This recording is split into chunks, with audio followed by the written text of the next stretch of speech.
Hey, what's going on, everybody? Isaac here.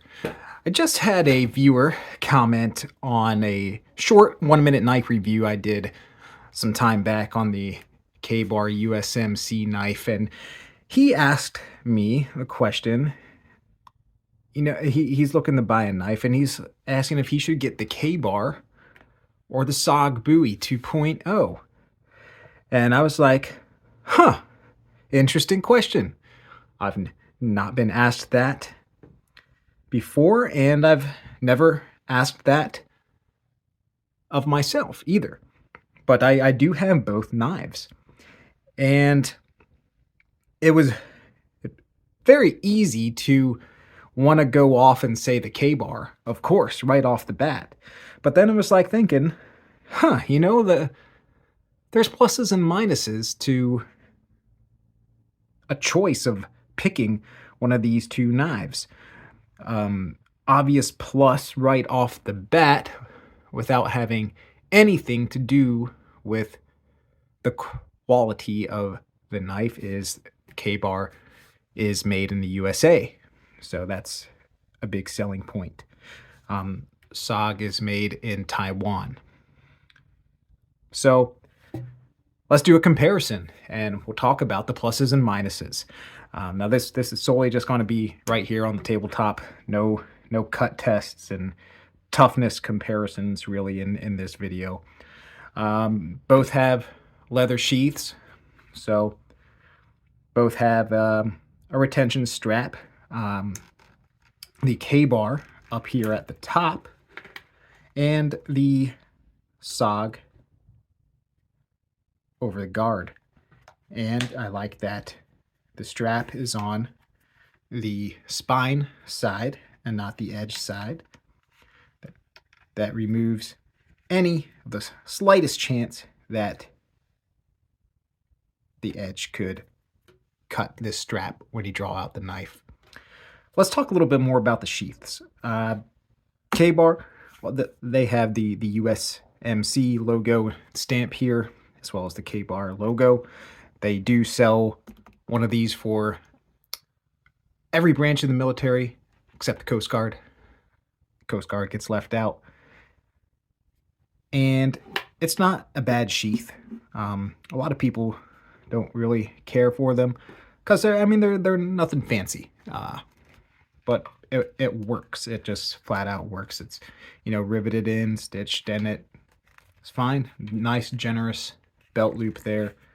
I have no issues with this sheath. It functions perfectly fine as a sheath. Now, this is also a leather sheath. The SOG is definitely a thicker leather. You can see there. And of course, you can see that the SOG knife has a pouch which contains a sharpening stone. And I think that is an awesome addition and a plus for the SOG knife. I think the belt loop is definitely smaller on the SOG knife, but it fits any belt that I own.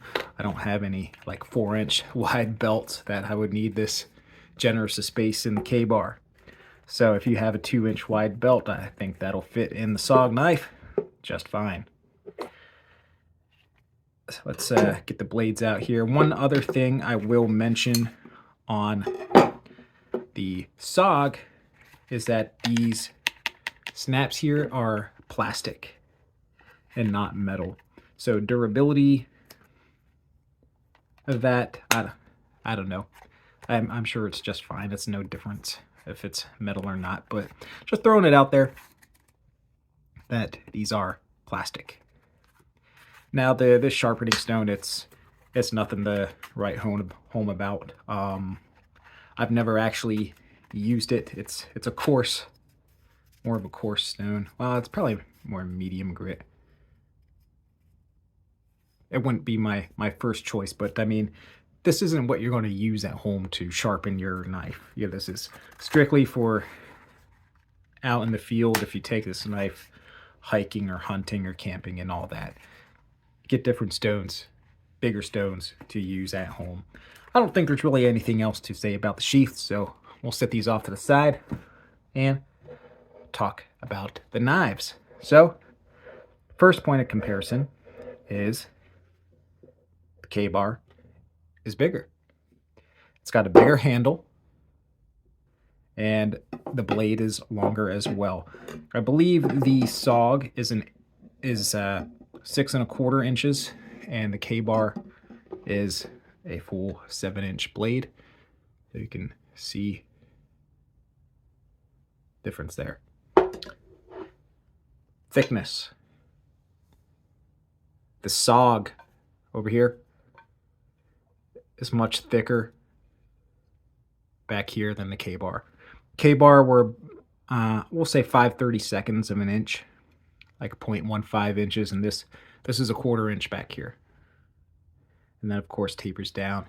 Nice wedge and point on the SOG. Ka-Bar has a fuller. SOG does not. SOG has got very cool grind on it.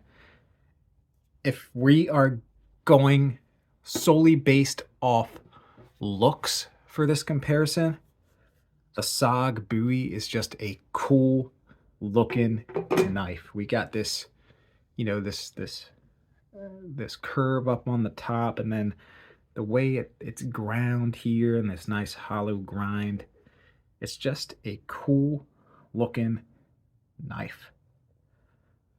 And if you can tell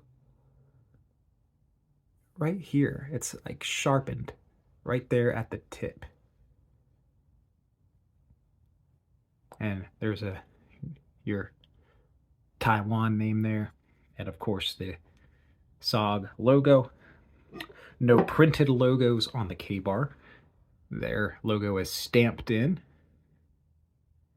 and the USMC logo in the back. You can get the Ka-Bar. They call it the single mark. It is unbranded. There's no military insignia on the sheath or on the blade. It'll just say Ka-Bar, Ole, New York. Maybe it says something on this side, but not a military branch. I did say before the handle is bigger, so here's my hand on the Ka-Bar. I got plenty of real estate. It's a full 5-inch handle.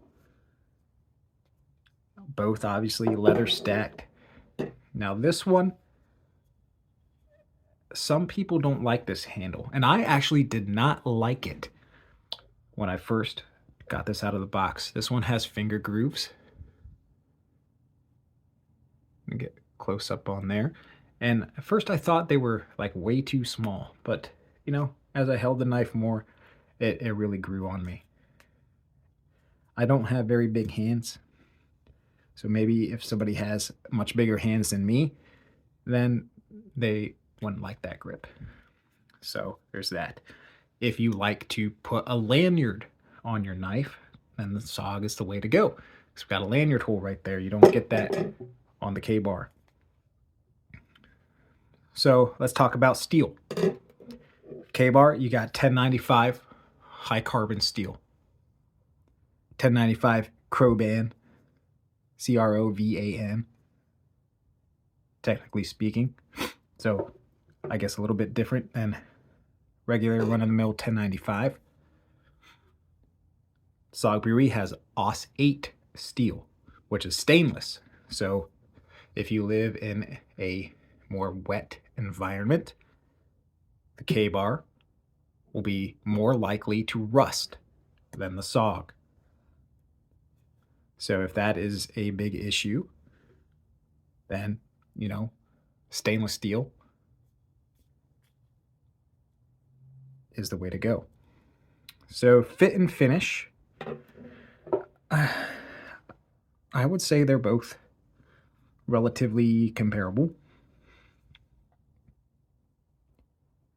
I've never really examined my Ka-Bar too much, to be honest with you. But the SOG I have,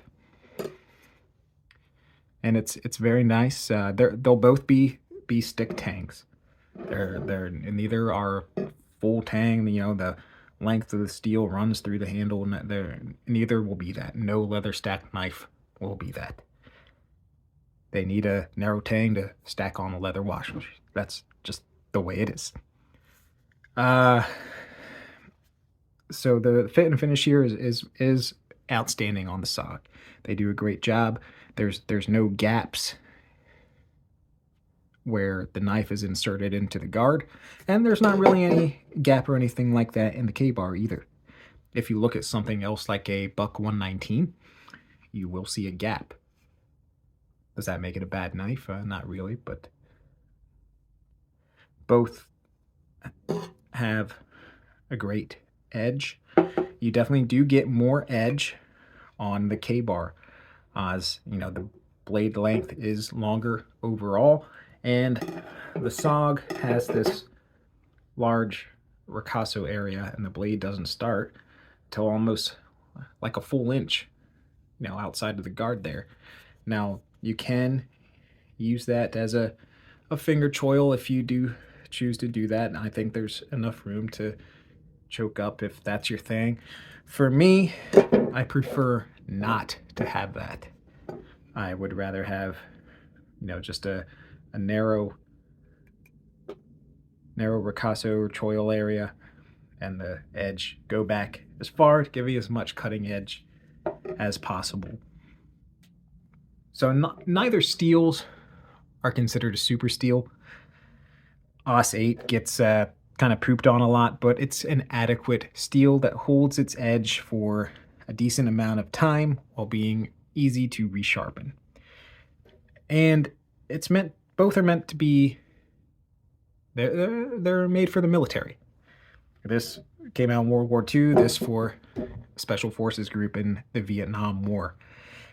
Now, SOG, the company, wasn't making knives in Vietnam. They didn't exist yet. But this design, the design back then, they used like an SK5 steel, which is a high carbon steel similar to 1095. Now, the jungle climate of Vietnam, maybe guys would have rather had a stainless knife. But I think AUS 8 is relatively underrated, and SOG is known to do well with it. They're known for getting that cryogenic heat treat process down packed and give you a decent knife in AUS 8 steel. So another point of comparison here is price. You can get a Ka-Bar at no more than $115, pretty much anywhere. Maybe max out at like 120 if you buy, you know, full MSRP of the Ka-Bar. Most places you can find them about $95 these days in 2023. Some of the larger dealers will have sales on these now and then that makes them lower. SOG Bowie is expensive. Full retail on this is like $200. Sometimes dealers will have them for $140 to $150, but most dealers do not have the SOG Bowie in stock anymore. Since SOG was bought out by GSM Outdoors, I don't think they have made any of these knives, and that's been a year now. They're out of stock on the SOG website and at most dealers. So this is hard to come by right now. I'm sure they will make more because this is a knife that the SOG company was founded by and started off of.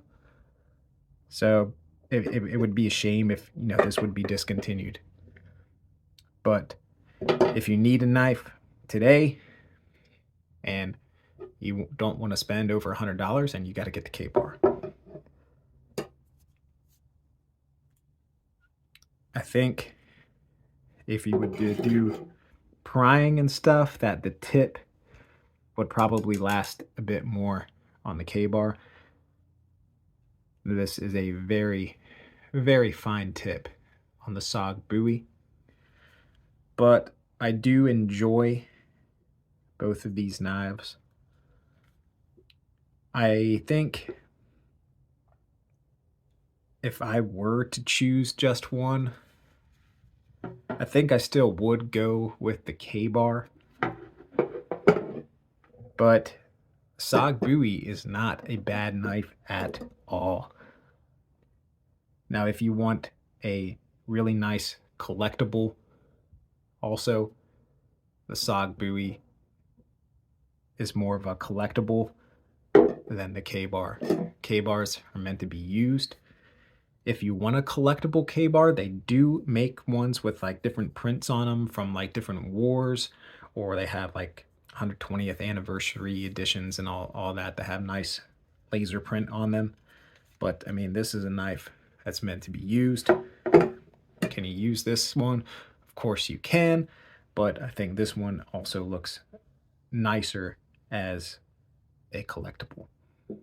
One other point I want to make is that Ka-Bar has options in rubber handles like this here. This is a Kraton grip, and I do not own this one, so I can't show it, but SOG makes their Bowie with a rubber grip as well. So if you like rubber grips, you have the same comparable options with Ka-Bar and SOG as well. The rubber grips from both companies will come with hard plastic sheaths as opposed to leather.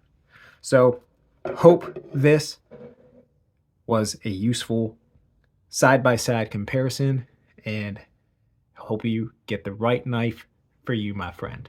Take it easy.